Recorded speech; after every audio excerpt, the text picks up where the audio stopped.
Coffee पर Kurukshetra show में मेहमानों द्वारा व्यक्त की गई राय और कमेंट्स उनके निजी विचार हैं। मेहमानों की राय को इंडिया टीवी या शो के होस्ट की राय ना मानी जाए। इंडिया टीवी का मकसद किसी भी व्यक्ति या वर्ग की भावना को ठेस पहुंचाना नहीं है।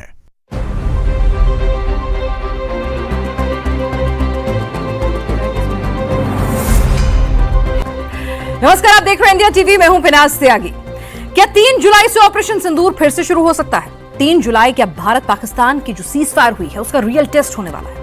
ये हम क्यों कह रहे हैं, आज इसकी चर्चा, इसका जवाब आपको कॉफी पर कुरुक्षेत्र में मिलेगा। हमारे साथ खास मेहमान इस वक्त मौजूद हैं। वरिष्ठ पत्रकार प्रदीप जी हमारे साथ हैं, लेफ्टिनेंट जनरल रामेश्वर रॉय हमारे साथ हैं, हमारे पॉलिटिकल एडिटर देवेंद्र पराशर भी हमारे साथ हैं। लेकिन आज सुबह सुबह क्या हुआ वो आपको बताते हैं। चीन में बैठकर भारत के रक्षा मंत्री ने पाकिस्तान को पूरी दुनिया के सामने एक बार फिर से धमकाया कि आतंकवाद पर डबल स्टैंडर्ड बर्दाश्त नहीं करेगा भारत, और आतंकवाद के केंद्र अब सुरक्षित नहीं है, उन्हें निशाने से भारत से कोई नहीं बचा सकता, भारत संकोच नहीं करेगा। एससीओ की ज्वाइंट स्टेटमेंट पर भी साइन करने से साफ साफ इनकार कर दिया, क्योंकि उसमें पहलगाम आतंकी हमले का जिक्र नहीं था। यह नया भारत है, आतंक पर जीरो टॉलरेंस है, न दुश्मन को छोड़ता है और न ही किसी भी इंटरनेशनल प्रेशर में आता है। यह न्यू नॉर्मल है। लेकिन सवाल यह है कि पाकिस्तान को हमारा यह न्यू नॉर्मल, हमारी ये धमकियां, हमारी ये चेतावनियां समझ में आएंगी? प्रदीप जी, हमने तो साफ साफ समझा दिया है, नहीं, शस्त्र से भी और बातों से भी। पाकिस्तान का जो स्वभाव है उसके हिसाब से तो कभी नहीं। पाकिस्तान जिस दिन इस बात को समझ जाएगा, उसका अस्तित्व ही उसी पर प्रश्न चिन्ह लग जाएगा। वो सर्वाइव ही इसी पर कर रहा है। इंडिया हेट, इंडिया विरोध, जो भी कहना चाहें, या भारत से दुश्मनी, वो उसका जो है प्राइम उद्देश्य है, तो उससे वो हट नहीं सकता है।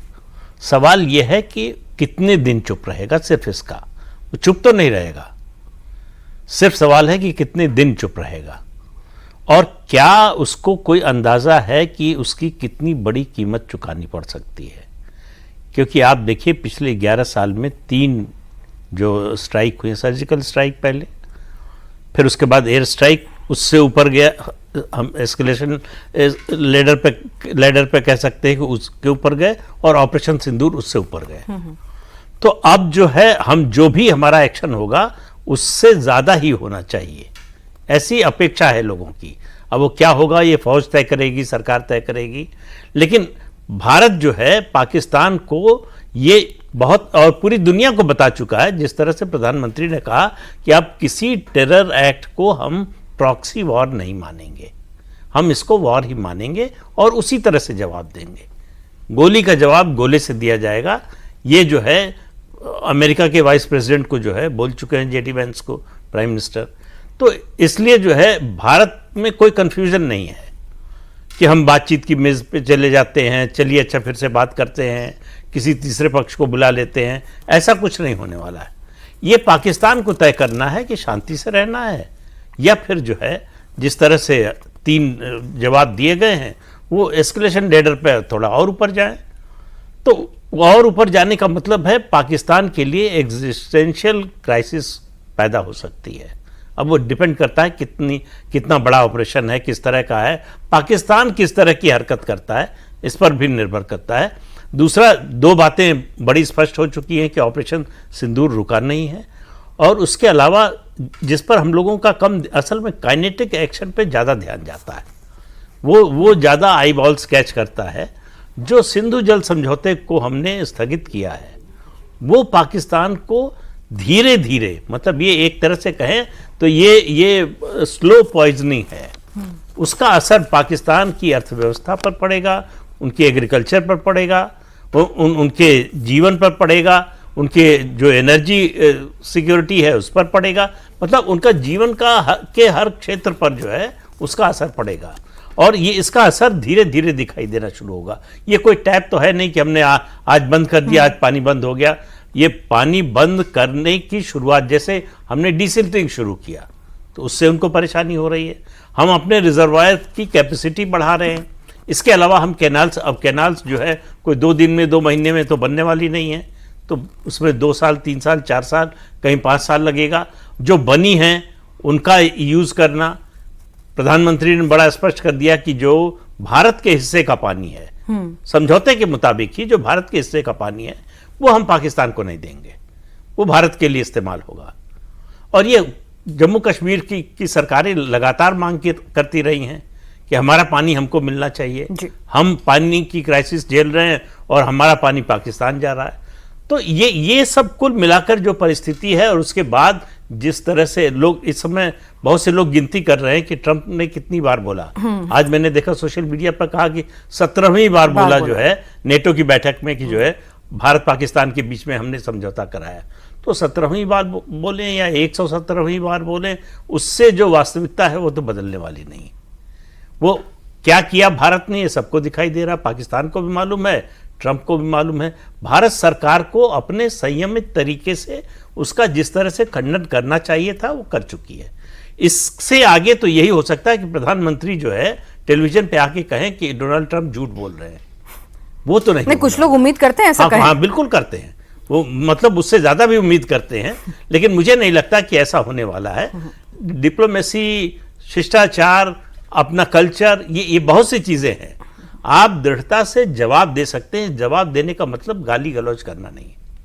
तो इसलिए पाकिस्तान, ये निर्भर करेगा पाकिस्तान पर कि वो क्या चाहता है।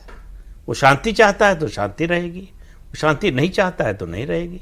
ऐसा लगता नहीं कि पाकिस्तान शांति चाहता हो, लेकिन देवेंद्र, जिस तरह से आज एससीओ में चीन में बैठकर सीधे डिक्लेरेशन पे साइन करने से मना कर दिया कि पहलगाम आतंकी हमले का जिक्र नहीं करोगे तो साइन नहीं होगा, डिप्लोमेटिकली एक बहुत बड़ा मैसेज पूरी दुनिया को दे दिया है। और उससे पहले ट्रंप की मध्यस्थता वाली बात को सिरे से नकार देना। बिल्कुल, ना सिर्फ पाकिस्तान के लिहाज से बल्कि चीन के लिहाज से भी, क्योंकि उस स्टेटमेंट में यही था कि भाई पहलगाम को पहली बात जिक्र करो, वो पहलगाम का नहीं कर रहे थे और इजराइल वाला कर रहे थे। उस पर भारत ने सीधे सीधे ऑब्जेक्शन किया कि भाई इस तरह से आप भेदभाव इसमें नहीं कर सकते, और अगर ऐसा करेंगे सामान्य जाफर एक्सप्रेस का कर रहे थे। हाँ, और इजराइल का भी उनका ये था कि इजराइल का हमें करना है, और उस कंडीशन में भारत का ये था कि फिर आपका स्टेटमेंट होगा, ज्वाइंट स्टेटमेंट तो नहीं होता। कोई भी एक सिग्नेचर करने से अगर इनकार कर दे तो ज्वाइंट स्टेटमेंट नहीं हो सकता। पाकिस्तान की स्थिति के हिसाब से अगर आप देखें तो ऐसा लगता है कि खड़ा है ईरान के साथ, बैठा हुआ है अमेरिका के साथ, लेटा हुआ है चीन के साथ। तो उस तरह के देश के साथ आप मतलब एक हास्यास्पद स्थिति बनी हुई है कि एक तरफ आप ईरान पे जो अटैक हुआ अमेरिका के द्वारा उसको उसने कंडेम किया, और अमेरिका का नाम तक तुम नहीं ले पा रहे हो। किसने हमला किया भाई, किसकी भर्त्सना कर रहे हो?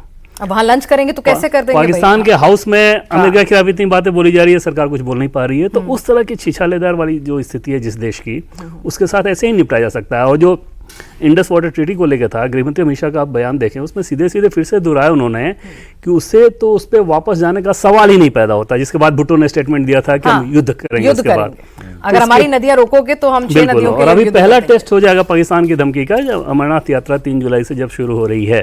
तो इसमें अगर आप देखेंगे कि इसमें पाकिस्तान के तरफ से कोई दुस्साहस हो, इसके बारे में कल्पना भी नहीं की जा सकती पाकिस्तान में, क्योंकि उनको पता है कि अगर इस तरह का दुस्साहस हुआ तो फिर इधर से रिएक्शन कैसा आएगा।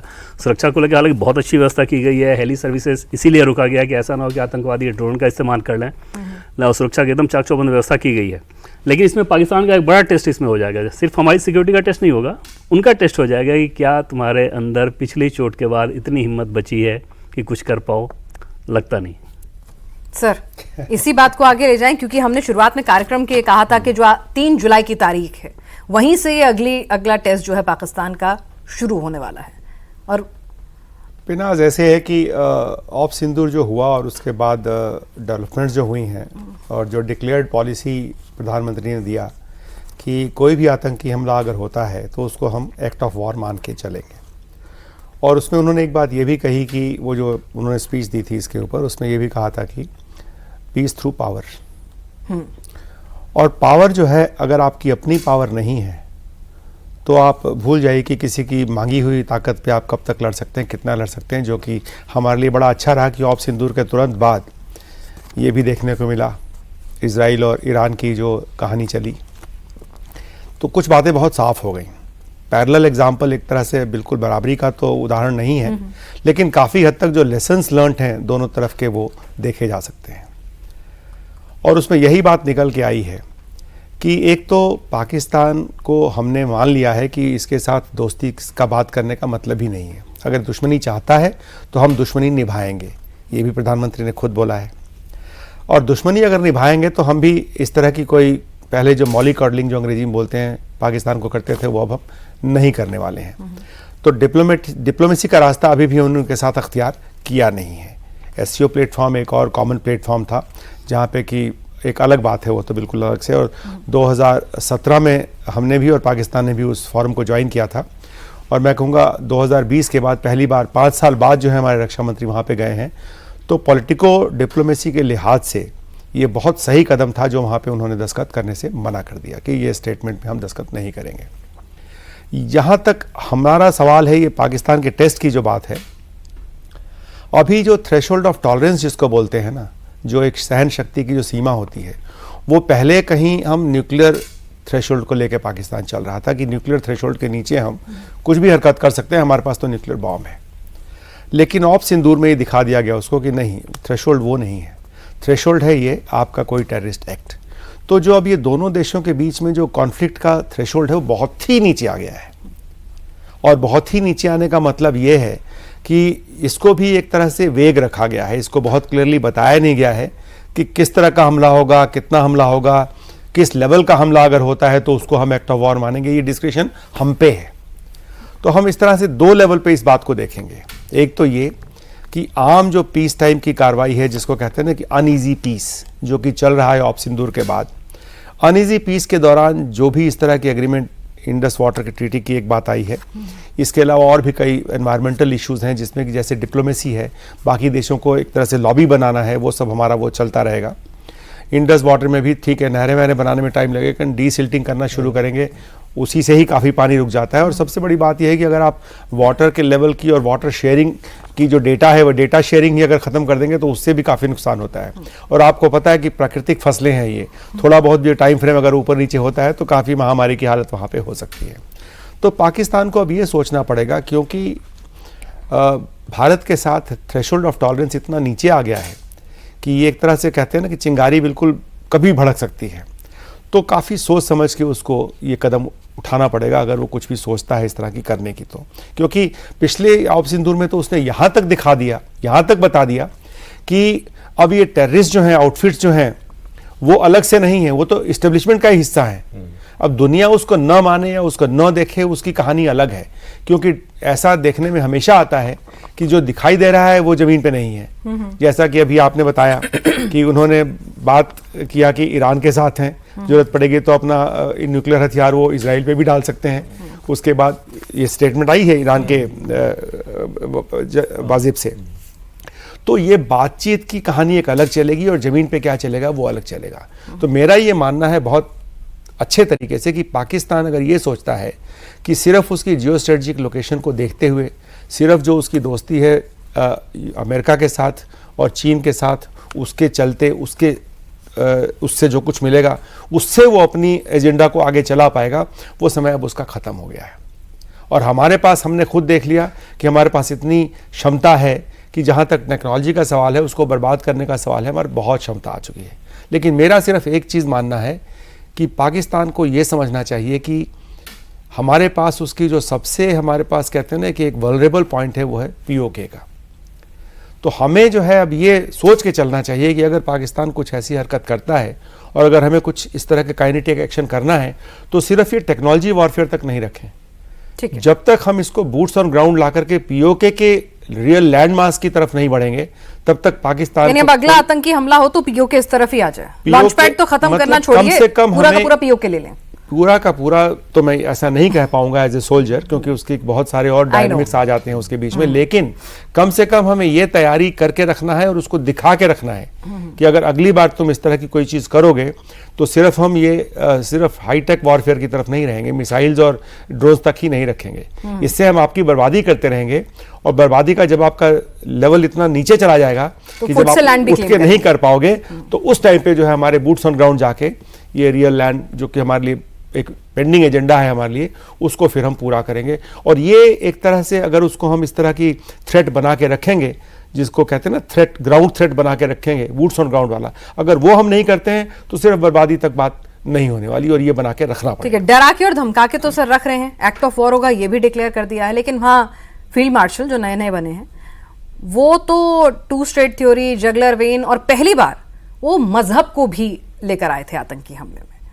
तो ऐसे में आपको लगता है कि अमरनाथ यात्रा शुरू होने को है?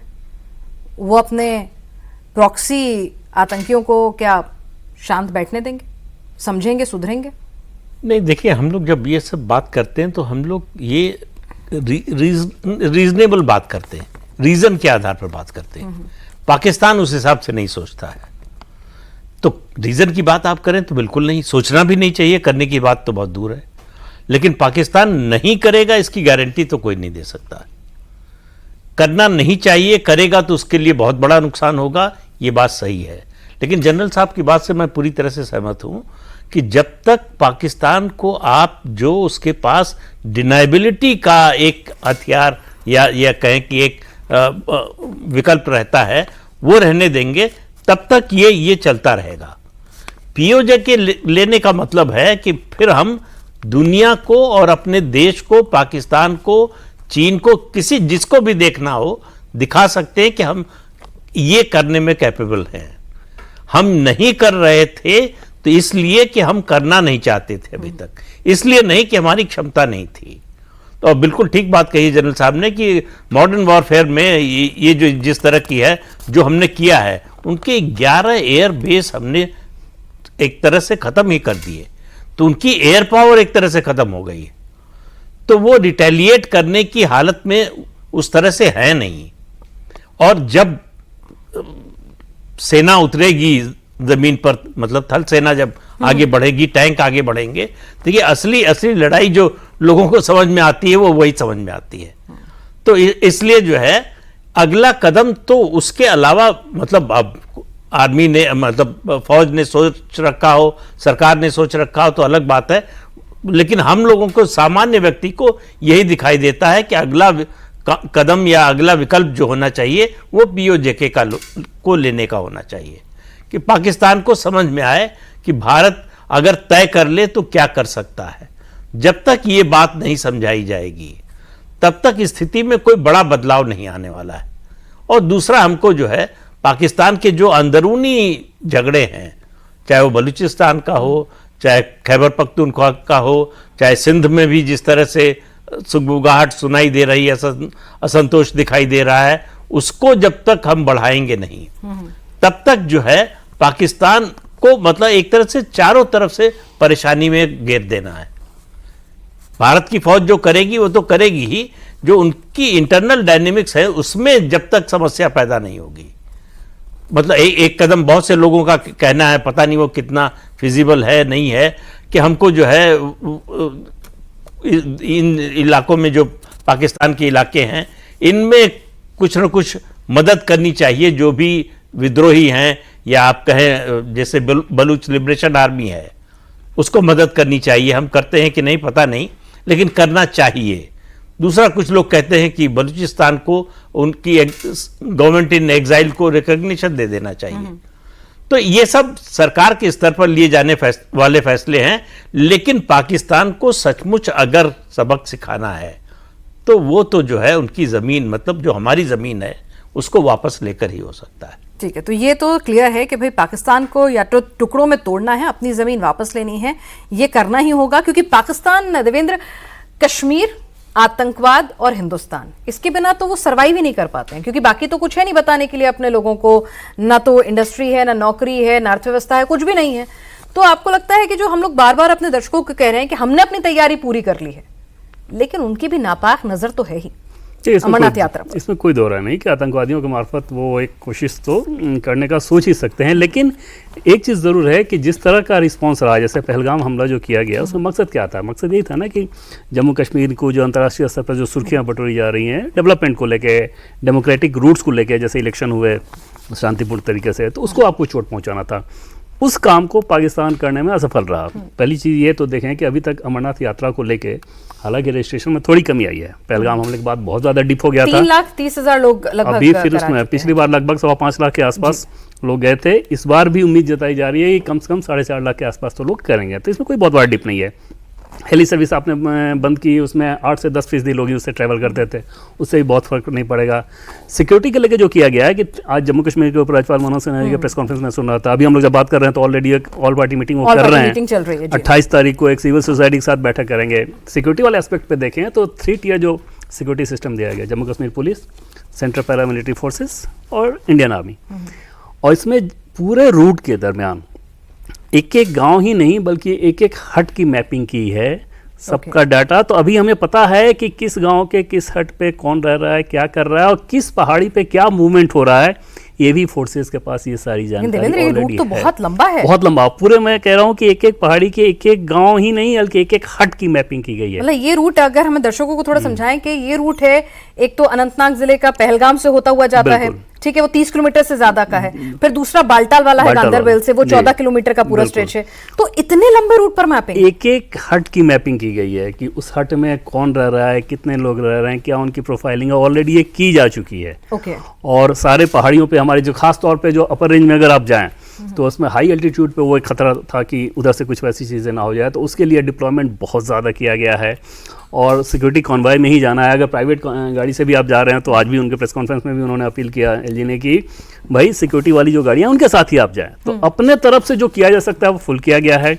हेली सर्विसेज बंद करने का एक फैक्टर, सिर्फ वही फैक्टर नहीं था, एक फैक्टर ये भी था कि ड्रोन अटैक ना हो। इसके अलावा मौसम को लेकर भी जो समस्याएं आ रही थी तो उसके चलते हेली सर्विसेज बंद किया है।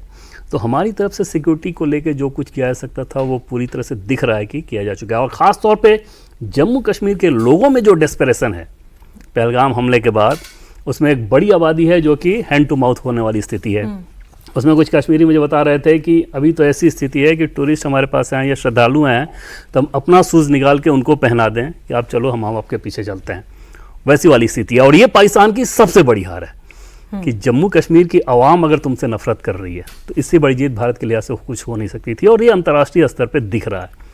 इस डेस्परेशन में पाकिस्तान कोई खतरा उठाएगा इंडिकेशन नहीं है, पर तैयारी पूरी है कि अगर कुछ वैसा हुआ तो पिछली बार तो जो हमला था वो आतंकवादियों को न्यूट्रलाइज किया जा रहा था ना, उसके बाद तो भारत का डॉक्ट्रिन है कि अब हमारे खिलाफ वॉर होगा, तो वॉर का जवाब ही उसी लिए और बोल दिया गया है कि ना तो आतंकी बचेंगे, ना उनके आका बचेंगे और ना ही स्टेट एक्टर्स जो हैं वो भी, उनको भी मतलब उनके साथ छोड़ा जाएगा। तो हमारे लाइन तो बिल्कुल क्लियर है। लेकिन देवेंद्र की बात को ही रॉय सर आपसे समझना चाहेंगे हमारे दर्शकों के लिए कि कितना चैलेंजिंग हो जाता है, क्योंकि जो पूरा का पूरा रूट है ये कितना चैलेंजिंग है कि वहां पर मैपिंग भी हो गई है, सब कुछ हो गया है, लेकिन एक एक श्रद्धालु को सिक्योरिटी प्रोवाइड करना, उसके पीछे शैडो बनकर रहना तो मुमकिन नहीं है। तो कहीं ना कहीं आतंकी अगर कुछ नापाक हरकत करना चाहेंगे तो लूपहोल्स होते ही हैं। फिनाज ये बिल्कुल असंभव है। इन पहाड़ी इलाकों में हम लोगों की ज़िंदगी निकल गई पूरी। जिस तरह के पहाड़ हैं, जिस तरह की वहाँ पे वेजिटेशन है, जिस तरह की वहाँ कवर बोलते हैं इसको, कवर मतलब कि जंगल टाइप जो एरियाज़ होते हैं कि आदमी बिल्कुल धीरे धीरे उसमें दिन के समय भी जा सकता है कुछ बिना दिखे हुए। तो ये मेरा ये मानना है कि जितने भी आप सुरक्षा के इंतज़ाम कर लो, कितने भी कड़े इंतज़ाम कर लो, अगर कोई स्ट्राइक करना चाहता है तो वो कर ही पाएगा।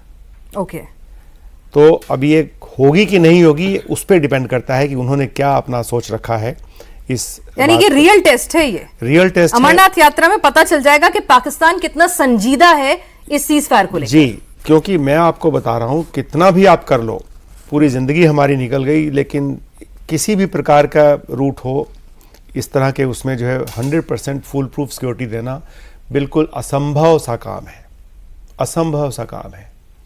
क्योंकि मैं आपको यहाँ पे एक छोटी सी चीज़ कोट करना चाहूँगा। अमेरिकन प्रेसिडेंट्स में मेरे ख्याल से 8 या 9 प्रेसिडेंट्स पे लाइफ का अटैम्प्ट हुआ है और उसमें से 50% सक्सेस मिला है लोगों को। लिंकन की ऐसे हत्या हुई थी, कैनेडी की हत्या हुई थी अपनी यादगार में, और दो और हैं ऐसे हत्या हुई थी।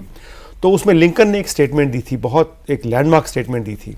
उन्होंने बोला था अपने सिक्योरिटी स्टाफ को कि do not worry about my security, if there is a gentleman who is willing to give out his life for mine, he will take it. तो यहाँ पे जो ये फिदाइन करते हैं ना ये लोग, आत्मघाती हमला जो करते हैं ये लोग, अगर उनके पास वैसे दस्ते भी हैं, वैसी ट्रेनिंग भी है, इसका इतिहास हमारे पास, इसके एग्जाम्पल हमारे पास मौजूद हैं, तो वैसी हालत में कोई भी कर सकता है। लेकिन उसका अंजाम क्या होगा ये पाकिस्तान को सोच के रखना है। और 100% मैं आपको ये बात बता दूं कि कोई भी टेररिस्ट आउटफिट जो JNK में कोशिश ऐसी करेगा आज की तारीख में, क्योंकि आज की तारीख में उनकी JNK में जो संख्या है जम्मू एंड कश्मीर में, खासकर वैली में, मुश्किल से 200-250 के करीब है। अब 200-250 टेररिस्ट बाकी OGW की मदद से, ओवरग्राउंड वर्कर्स की मदद से अगर ऑपरेट कर रहे हैं तो उनमें अपने आप में ये हिम्मत नहीं हो सकती कि कोई इस तरह की कार्रवाई वो करेंगे। नहीं, उसका जो कार्रवाई करने का जो ग्रीन सिग्नल है वो पार से ही आएगा, इधर से ही तो नहीं हो सकता। पहलगाम में भी हमने देखा कि किस तरह से आतंक के पार आकाम से। बैठ के पूरा मॉनिटर कर रहे थे, Correct. उनके सब चीजों को एग्जीक्यूट करने की जिम्मेदारी, Correct. प्लान की जिम्मेदारी, तो ट्रेन करने की ये जिम्मेदारी उनकी थी। ये सोचना कि इसके बाद क्या होगा, पाकिस्तान का काम है। इसीलिए मैंने कहा कि बात यहीं तक नहीं रुकी है। मुझे पास इनपुट्स तो नहीं है, लेकिन जरूर होगा ऐसा कि इसके आगे भी चल करके जो डिफेंस इस्टेब्लिशमेंट्स हैं, आर्म फोर्सेस हैं, वो इस बात पे अलर्ट पे होंगी कि अगर जो प्रधानमंत्री ने कहा है कि कोई आतंकी हमला जो है एक्ट ऑफ वॉर माना जाएगा, तो उसकी जो डिटरेंस वैल्यू है, उसकी क्रेडिबिलिटी को साबित करने के लिए हमें ये तैयारी रखनी पड़ेगी कि अगर वैसा कुछ होता है तो कितना जल्द से जल्द हम पाकिस्तान को एक सबक दे पाएं, पहली बात। दूसरी बात ये कि अब बात वहीं तक नहीं रुकनी चाहिए, क्योंकि मैंने ये देखा कि नो कॉन्टैक्ट वॉरफेयर जो है, जैसा कि हमने देखा पिछले ऑप सिंदूर में और फिर उसके बाद देखा इजराइल ईरान में, कि नो कॉन्टैक्ट वॉरफेयर जो है एक दूसरे पे नुकसान पहुंचाने के लिए तो सही है, लेकिन एक कहते हैं ना कि परमानेंट तरीके से Solution के घाव देना किसी को, या परमानेंट, हमारे पास तो ऑप्शन है ना, इजराइल ईरान के पास तो ऑप्शन नहीं थी, बॉर्डर नहीं लगे हुए हैं। बॉर्डर नहीं लगते हैं, हमारे पास तो बॉर्डर लगते हैं। और हमारे पास सेंसिटिव इशू पाकिस्तान का है कि बांग्लादेश बन गया ईस्ट पाकिस्तान का, वो उसके लिए सेंसिटिव इशू नहीं था, उसके लिए भावुक इशू नहीं था, लेकिन वो कहता है बार बार कि जो पीओके है, पाक ऑक्युपाइड कश्मीर, वो उसके लिए भावुक इशू है। तो हमें ये भी लेके चलना पड़ेगा कि अगर वो इतनी उसकी सेंसिटिविटी है इस बात को लेके, तो हमें इस बात की तैयारी 100% रखनी चाहिए कि अगर ऐसा कुछ होता है तो इस मौके को इस बार छोड़ना नहीं चाहिए। यानी यात्रा की सुरक्षा की तैयारी भी पूरी है और हमले की तैयारी भी पूरी है, दोनों तैयारियां हमने पूरी कर रखी है। तय पाकिस्तान को करना है कि वो चाहता क्या है। Exactly. सर, देवेंद्र जी की बात को ही अगर आगे बढ़ाएं, जिस तरह से वो कह रहे हैं कि अब OGWs जो उनकी मदद कर रहे थे, कश्मीर का आवाम जो कई लोग थे जो उनके सिंपैथाइजर थे, पहलगाम के बाद चीजें बहुत बदली हैं। जब खुद को खाने के लिए कुछ नहीं मिल रहा है तो जाहिर सी बात है वो उनसे बिल्कुल नफरत के मोड में आ चुके हैं। तो आपको लगता है ये भी एक बहुत बड़ा फैक्टर पाकिस्तान के लिए रहेगा, उसको कर्टेल करके रखने के लिए, उन आतंकियों को कर्टेल करके रखने के लिए? नहीं, मुझे लगता नहीं। देखिए, इस थ्योरी को मैं मतलब पूरी तरह से मानता नहीं। कश्मीर में 30-35 साल से ये सब चल रहा है। जब पत्थरबाजी चल रही थी, जब आंदोलन का कैलेंडर बनता था, तब भी यही स्थिति थी। पहलगाम, अमरनाथ यात्रा ऐसी है जिसके दौरान घाटी के, खास तौर से जम्मू कश्मीर में घाटी के जो लोग हैं, वो अपना पूरे साल का खर्च निकालते हैं उस यात्रा के दौरान जो कमाई होती है। तो पाकिस्तान क्या कर सकता है, आतंकवादी क्या कर सकता है, उसकी हमको जो है एक अनुमान है और उसकी तैयारी भी है। हमारी समस्या ये ओवरग्राउंड वर्कर्स हैं, उनकी मदद के बिना आतंकवादी कुछ नहीं कर सकते। ये हमने मतलब सबसे ताज़ा उदाहरण पहलगाम का है। और अब वो अचानक उनका दिल बदल गया और पाकिस्तान से नफरत करने लगे, आतंकवादियों से नफरत करने लगे, ऐसा मानना मेरे लिए बड़ा मुश्किल है। क्योंकि आप देखिए, पिछले दिनों की भी बात कीजिए, किसी आतंकवादी का जनाजा निकलता है तो वो जो लाखों लोग आते थे, क्या उन सबका दिल बदल गया है? ऐसा क्या हो गया है? भारत सरकार 1947 के बाद से कितना पैसा जम्मू कश्मीर के खास तौर से घाटी के, जम्मू के लोग शिकायत करते हैं कि आप सौतेला व्यवहार करते हैं हमारे साथ, घाटी को ज़्यादा पैसा देते हैं, हमको कम देते हैं, हमारे डेवलपमेंट पे उतना ध्यान नहीं देते। तो घाटी में लोगों का दिल बदल गया, ऐसा नहीं। इस समय जो परिस्थिति बनी है, दो चीज़ें, एक तो आर्थिक समस्या तो होगी अगर ऐसा कुछ होता है, दूसरी समस्या ये है जो भारत ने पिछले 10-11 सालों में एक्शन जिस तरह से लेना शुरू किया है कि ऐसा नहीं होगा कि आतंकवादी घटना हो गई और 15 दिन बाद फिर दोनों देश जो है बातचीत की मेज पर बैठ गए हैं। ये इसका डर जो है कि ये जो है ये अब स्थायी बन चुका है, न्यू नॉर्मल बन चुका है। ये नहीं होगा, बातचीत नहीं होगी। जो प्रधानमंत्री ने कहा, दो बातें कही उन्होंने कि जो है गोलियों की आवाज में बात सुनाई नहीं देती है। दूसरा उन्होंने कहा कि जो है पानी और खून साथ साथ नहीं बह सकता है। तो कुल मिलाकर ये घाटी के जो लोग हैं उनको भी समझ में आ रहा है। तो अब सवाल यह है कि उनका दिल बदल गया है या स्ट्रेटजी के नाते ये तय किया है कि अभी चुप रहना है। लेकिन कोई भी आतंकवादी हमला हो तो आप ये मानकर चलिए कि ओवरग्राउंड वर्कर्स की सहायता के बिना नहीं हुआ है। इसका मतलब ऐसे लोग हैं और अच्छी मात्रा में, केवल ओवरग्राउंड वर्कर्स का मामला नहीं है, उनकी जो मदद करते हैं या उनके बारे में जो जानते हैं और सिक्योरिटी फोर्सेस को जानकारी नहीं देते, उनका भी मामला है। तो इसलिए जो है ये स्थिति इतनी आसान नहीं है। दुश्मन से लड़ना आसान होता है, घर के दुश्मन से लड़ना ज्यादा मुश्किल होता है। देवेंद्र, नहीं, इसमें मैं थोड़ा सा इस पे हाँ, डिफेंस इसीलिए क्योंकि आप ही की बात को आगे ले गए थे तो सर का एक अलग व्यू निकल सिंपल कर सी आया। चीज जैसे देखो कि पहलगाम हमले के बाद जम्मू कश्मीर में कश्मीर के लोगों ने इस प्रकार से सड़क पे उतर के प्रोटेस्ट किया, पहले ऐसा होता था क्या? भाई लोग खुल के आगे पाकिस्तान के खिलाफ नारेबाजी उन लोगों ने की। दूसरी चीज़ कि आतंकवाद के खिलाफ जो सबसे ज़्यादा और बड़ी लड़ाई अभी लड़ी जा रही है, जैसा कि भारत सरकार का मानना है, उसमें जम्मू कश्मीर पुलिस फ्रंट पे रहती है। उनका इंटेलिजेंस इनपुट आता है कहाँ से? वही लोग को लग दे रहे होते हैं। इसमें भी कोई दो राय नहीं कि अलगाववादी मानसिकता वाले लोग अभी हैं, ख़त्म नहीं हुए हैं, OGW हों या उनके पीछे उनके बैकर्स, लेकिन एक बड़ी तादाद ऐसी है जो कि पाकिस्तान के इस खेल को समझ रही है अच्छी तरीके से, और उन्होंने सड़क पर उतर के दिखाया इस बात को। और कोई भी रूट, कोई भी यात्रा आप कितना भी फुल प्रूफ कर लें, अगर लोकल आदमी उसके सपोर्ट में नहीं है ना, तो वो नहीं हो सकता।